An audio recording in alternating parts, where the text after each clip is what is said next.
Pujilah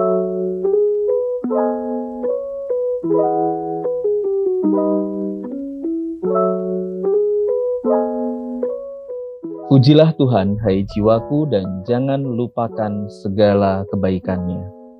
Tuhan adalah penyayang dan pengasih, panjang sabar dan berlimpah kasih setia. Setinggi langit di atas bumi, demikian besar kasih setianya atas orang-orang yang takut akan Dia. Selamat malam, Bapak, Ibu, Saudara-saudari terkasih di dalam Kristus. Berkat Tuhan menyertai kita semua. Bahagia sekali pada malam hari ini kami bisa menyapa Anda semua dalam acara siraman rohani Katolik. Acara ini terselenggara atas kerjasama Radio Republik Indonesia dengan Seksi Komunikasi Sosial Paroki BMV Katedral Bogor. Bapak, Ibu, Saudara-saudari pendengar yang terkasih, semoga sepanjang hari ini kita masih mendapatkan kehangatan kasih Kristus, dan juga sebagai murid-murid Kristus kita menjadi saluran berkat bagi sesama kita. Bapak, Ibu, Saudara-saudari yang terkasih, kita masih ada dalam masa APP, dan secara khusus pada tahun 2022 ini kita sebagai umat dari Keuskupan Bogor, kita diajak bersama-sama untuk mengangkat satu tema mengenai bijak dalam penggunaan BBM. Kalau pada pertemuan yang lalu, di pertemuan yang pertama kita sudah belajar mengenai manfaat yang didapatkan dari olahan minyak bumi, dan ternyata kita tahu di sana ada banyak sekali hal yang kita bisa dapatkan. Maka pada pertemuan yang kedua ini, mari kita bersama-sama mendalami satu tema yang tidak kalah penting. Dan sepertinya tema ini adalah tema yang menyadarkan kita, sehebat-hebatnya manusia, sehebat-hebatnya hasil olahan minyak bumi, kita harus sadar bahwa ada sisi lain yang perlu kita perdalam, yaitu mengenai dampak buruknya. Maka pada malam hari ini saya tidak sendiri. Saya merasa bahagia sekali karena saya ditemani oleh rekan-rekan dari Seksi Kitab Suci Paroki BMV dan juga Ketua Seksi Katekese telah hadir di sini. Maka izinkan saya menyapa rekan-rekan semua, Kak Bayu, Kak Feni, dan Kak Iskandar. Apa kabar rekan-rekan? Baik, Kak Andreas. Baik, Oke. Terima kasih. Selamat malam, terima kasih rekan-rekan semua untuk kehadiran di ruangan ini. Kita bisa ketemu untuk masuk pembahasan di pertemuan APP yang kedua. Rasa-rasanya perbincangan malam ini akan banyak menyadarkan kita ya kakak-kakak tentang apa yang sudah kita lakukan selama ini berkaitan dengan penggunaan BBM. Tetapi seperti yang tadi sudah disampaikan di awal, kalau pertemuan ini kita akan berbincang mengenai dampak buruk dalam penggunaan BBM, maka mungkin ini bisa masuk ke poin atau pertanyaan pertama. Mengapa ya? Kalau di pertemuan satu kan memang ada ajakan bahwa kita harus menghemat BBM. Maka mungkin di sini bisa kita perdalam. Menurut kakak-kakak nih, mengapa kita harus menghemat penggunaan BBM itu? Silahkan, Kak. Baik, terima kasih Kak Andreas dan para pendengar RRI dimanapun berada. Yang perlu kita pahami terlebih dahulu adalah bahwa bahan bakar minyak itu merupakan salah satu energi yang tersedia di bumi yang harus benar-benar kita jaga dengan baik. Mengapa? Ya, karena energi ini memiliki peranan yang sangat penting atau sangat vital ya bagi kehidupan kita. Nah, kita tentu dapat melihat peranannya seperti yang sudah disampaikan dalam pertemuan yang pertama pada pertemuan minggu yang lalu. Yeah. Misalnya kan di situ bisa kita lihat Kak Andreas, mulai dari bahan bakar kendaraan, betul, bahan baku industri, bahkan sampai kesehatan Kak Bayu yang saya baru memahami. Ya. Artinya kan itu mencakup dalam seluruh aspek kehidupan kita. Betul. Nah, ada beberapa alasan sebenarnya mengapa kita perlu melakukan penghematan bahan bakar minyak. Ya. Kita akan lihat yang pertama, misalnya minyak bumi itu kan merupakan sumber daya yang tidak dapat diperbaharui. Ya. Dan ketersediaannya di alam itu juga sangat terbatas, sehingga penggunaannya perlu dihemat. Ya. Kita bayangkan kita itu perlu ribuan tahun untuk mendapatkan kembali minyak bumi secara alami. Ya. Selain itu ketersediaannya itu yang terbatas, maka kemudian kita juga membutuhkan pengolahan yang melewati proses yang sangat panjang, membutuhkan biaya besar dan juga berdampak terhadap kerusakan lingkungan. Maka kan kalau misalnya gini, ketika kita menghemat BBM berarti kita kan ikut menjaga bumi kita tercinta. Lalu yang berikutnya, yang kedua, bahwa seperti yang kita tahu, eksploitasi terhadap alam itu menyebabkan kerusakan lingkungan yang luar biasa. Nah, penipisan sumber daya energi yang dihasilkan bumi dapat terlihat dari beberapa tanda yang sudah diperlihatkan. Misalnya, kita dapat melihat kekeringan di beberapa wilayah bagian bumi yang mengakibatkan minimnya pasokan air untuk dikonsumsi. Kemudian polusi udara sampai kepunahan habitat dan ekosistem. Nah, ini menjadi pertanda bahwa bumi ini kan sebenarnya sudah memberikan semacam sirine atau tanda bahaya. Iya, betul. Kerusakan lingkungan ini berdampak pada semua makhluk, termasuk juga di dalamnya manusia. Nah, kemudian yang ketiga, ini yang tidak kalah pentingnya, kita itu mempunyai tanggung jawab untuk kebaikan generasi yang selanjutnya. Ini yang perlu kita garis bawahi ya, bahwa apa saja yang sudah kita lakukan untuk bumi ini nantinya akan dapat dirasakan oleh generasi kita. Maka mungkin ini menjadi bahan refleksi ya, atau permenungan bagi kita. Apakah kita mau membuat anak cucu kita kelak itu menderita gitu? Nah, maka ini sebenarnya seperti sebuah estafet dari kita untuk generasi selanjutnya. Generasi yang kita estafetkan apa gitu ya Pak ya? Bencana atau berkat gitu ya? Betul Kak Andreas. Jadi generasi kita pun nanti akan mempunyai tanggung jawab yang sama untuk generasi yang berikutnya lagi. Berikutnya, betul. Jadi kalau kita care dengan bumi, tempat kita sekarang ini, maka kelak bumi ini pun akan memberikan kebaikan kepada kita dan anak cucu kita. Nah, maka ini pas sekali ini dengan tujuan dari pertemuan kedua ini, di mana umat Katolik di Keuskupan Bogor itu diajak untuk memahami bahwa penggunaan bahan bakar minyak yang berlebihan dapat berakibat buruk pada lingkungan. Begitu Kak Andreas. Oke. Baik, Kak Bayu, luar biasa sekali bahwa ternyata sebuah tindakan penghematan itu dampaknya bisa banyak hal ya. Artinya tidak hanya melulu soal kita pribadi, tapi ini dampaknya secara sosial. Bahkan yang paling menarik bagi saya pribadi adalah mengenai dampak ke generasi-generasi berikutnya. Nah, Kak Feni, saya mau tanya nih Kak Feni. Sebenarnya dampak dari penggunaan sumber energi fosil atau BBM yang berlebihan ini memang ada ya terhadap lingkungan kita yang secara langsung bisa kita rasakan begitu. Silahkan Kak Feni. Baik, terima kasih Kak Andreas. Nah, selamat malam para sahabat pendengar RRI yang dikasihi Tuhan. Sebetulnya dengan bertambahnya populasi manusia di bumi, sudah pasti dan secara otomatis bahan bakar itu juga pasti pemakaiannya akan semakin meningkat. Betul ya, secara otomatis. Betul. Tetapi ada satu hal yang kita perlu ingat juga, apabila pemakaian bahan bakar itu tidak disikapi dengan sikap yang bijaksana, tentu pasti akan mengakibatkan kerusakan pada bumi kita.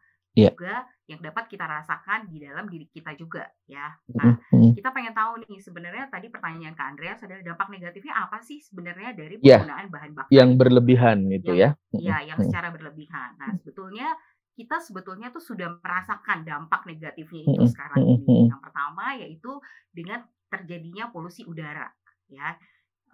Mungkin 10, 20, 30 tahun yang lalu pada saat kita bangun tidur, kita keluar dari rumah, kita lihat di depan pekarangan kita, mungkin kita masih bisa menemukan embun di atas alas daun. Betul atau Ya. enggak, Kak Andreas? Betul, Ya. betul. Nah, tapi mungkin kalau untuk sekarang ini, terutama saya, kalau saya keluar dari rumah pagi-pagi, itu saya udah nggak bisa menemukan lagi embun yang tertetes di atas alas daun. Kenapa? Itu sebetulnya menandakan bahwa bumi kita sudah terjadinya polusi udara yang sangat tinggi. Gitu ya. Nah, Oke. Secara lalu sederhana bisa dilihat begitu ya Kak Feni ya, maaf. Iya, nah sebenarnya itu Oke, hal yang oke, paling oke. sangat sederhana yang kita bisa lihat. Mungkin 30 Iya, iya, tahun yang iya. lalu bangun pagi, wah udaranya masih seger, masih enak gitu ya, masih bisa ngelihat tetesan embun di atas daun. Tetapi mungkin kalau sekarang kita bangun, kayaknya nemuin tetesan, satu tetes aja kayaknya kita susah banget gitu Iya, iya, ya. betul, Karena betul. polusi udaranya sudah semakin tinggi. Iya, Nah, iya. lalu kita juga mengalami yang namanya pemanasan global. Makin hari kalau kita rasa udara kita kan semakin panas. Betul Iya. atau enggak? Betul ya? Setuju, Kita setuju. rasain udara semakin panas. Lalu perubahan udara juga yang semakin ekstrim hari demi hari. Yang mestinya mungkin pada bulan-bulan tertentu kita merasakan harusnya ini musim hujan, tapi ternyata musim panas. Bahkan sebaliknya.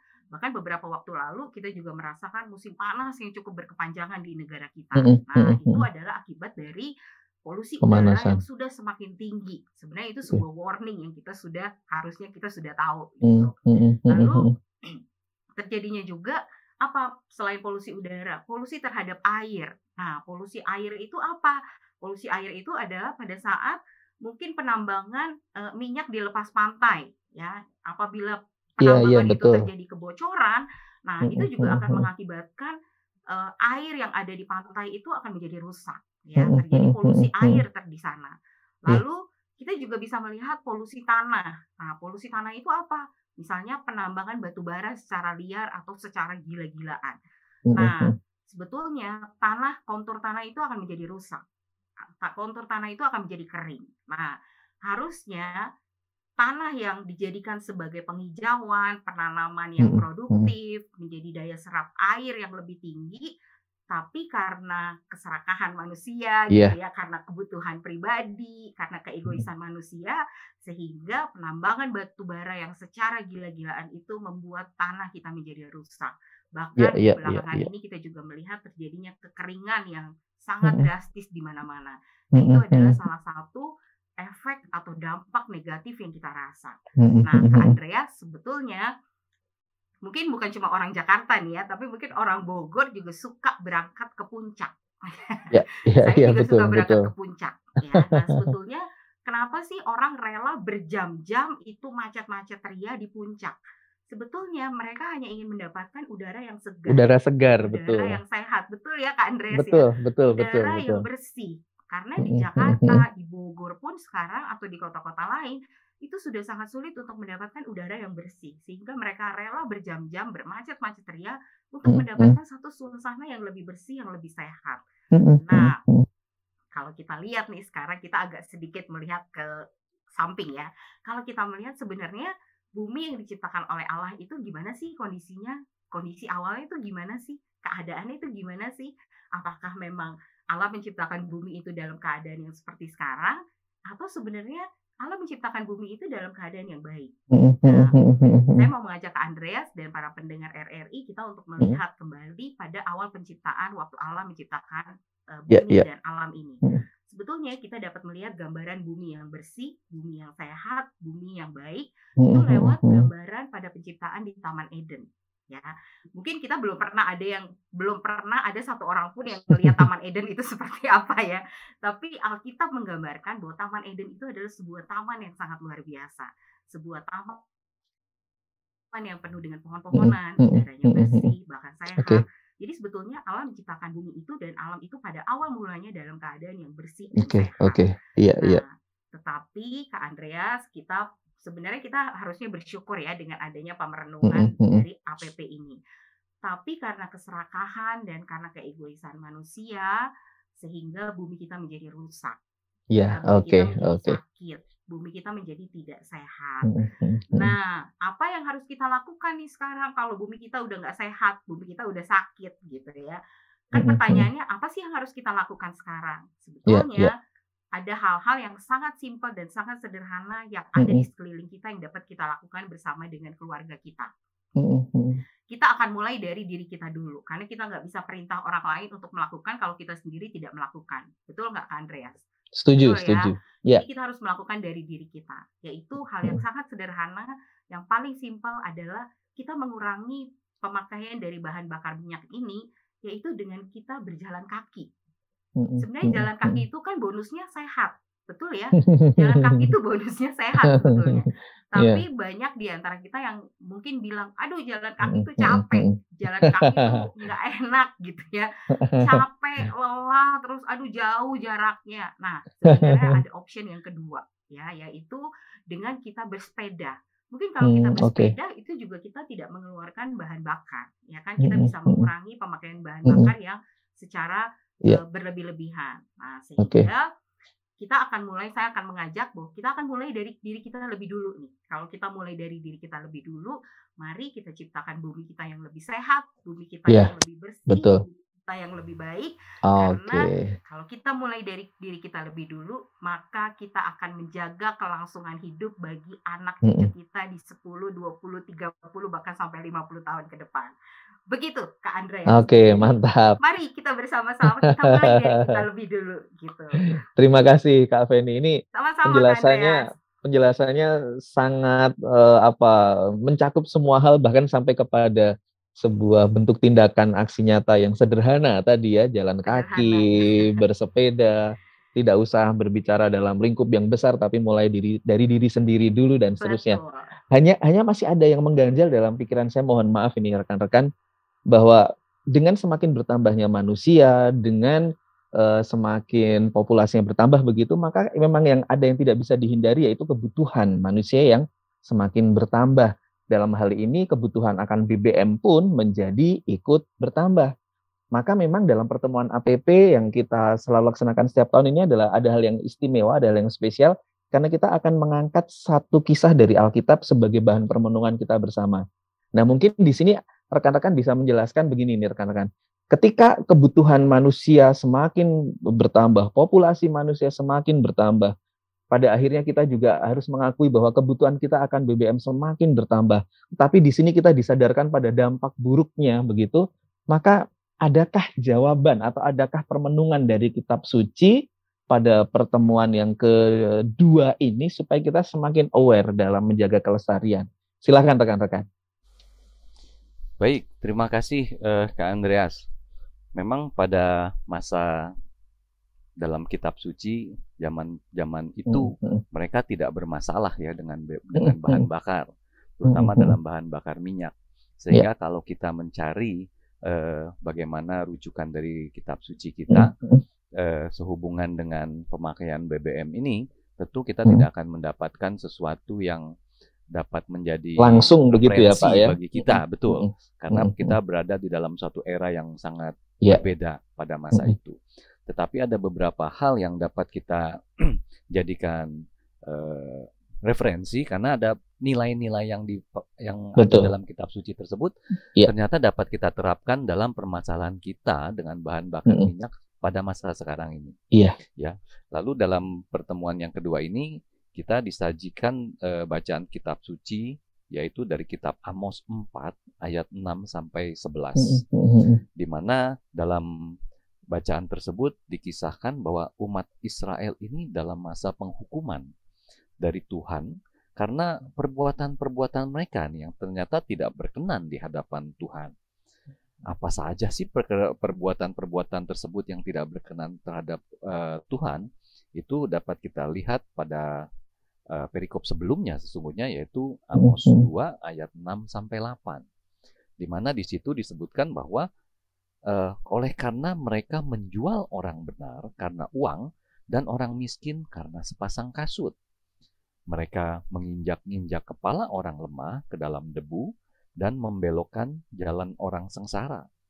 Anak dan ayah pergi menjamah seorang perempuan muda sehingga melanggar kekudusan namaku.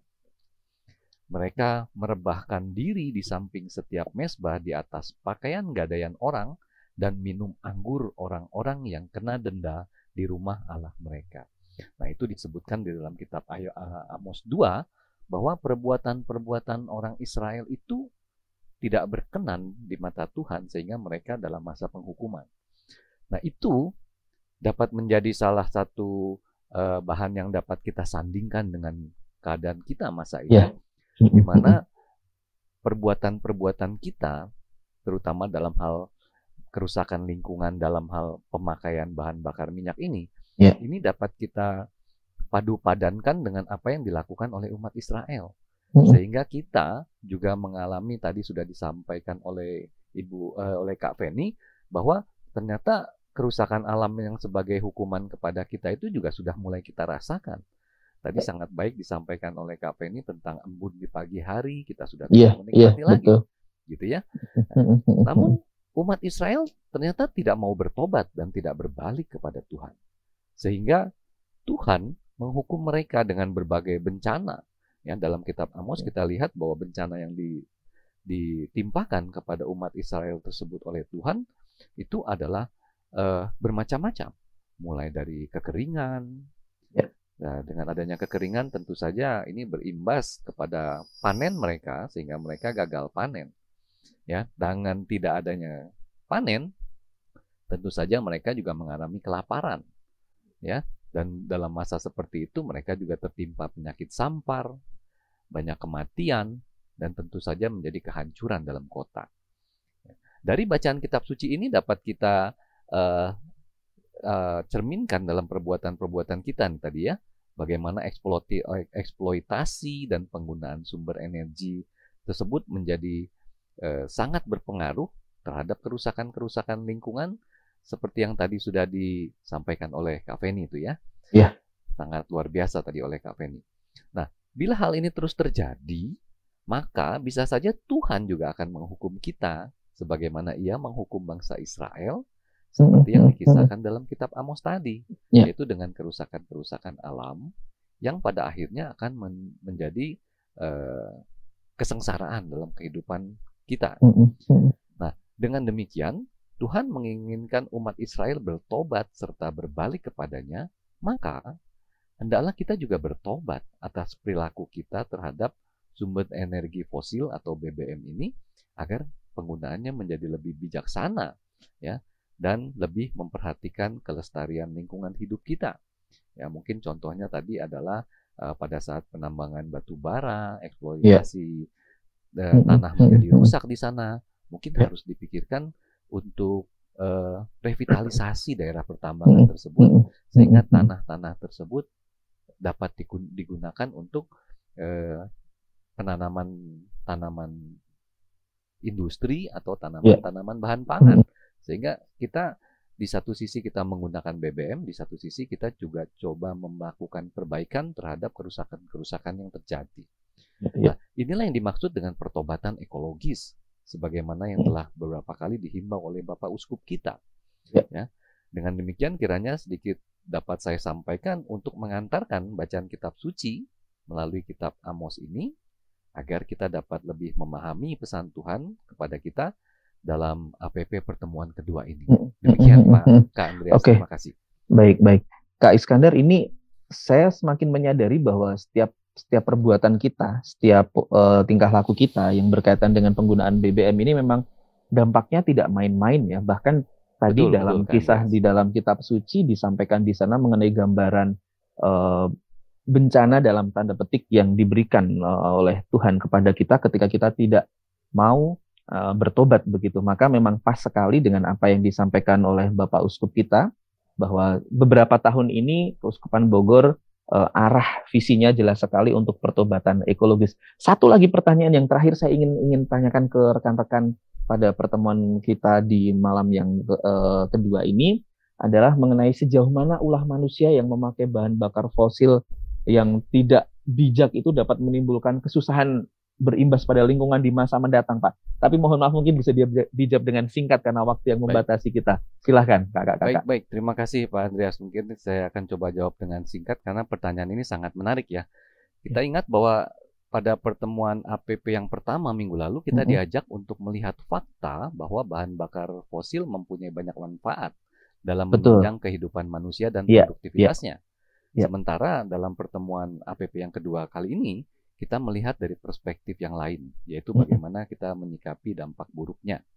Nah, perilaku manusia inilah yang dapat menentukan apakah penggunaan bahan bakar fosil ini akan lebih banyak manfaatnya atau lebih banyak menyusahkan. Betul. Banyak negatifnya. Dan tentunya hal ini diperlukan proses transformasi ya, cara pandang kita, bagaimana kita menyikapi tentang bahan bakar fosil atau BBM ini.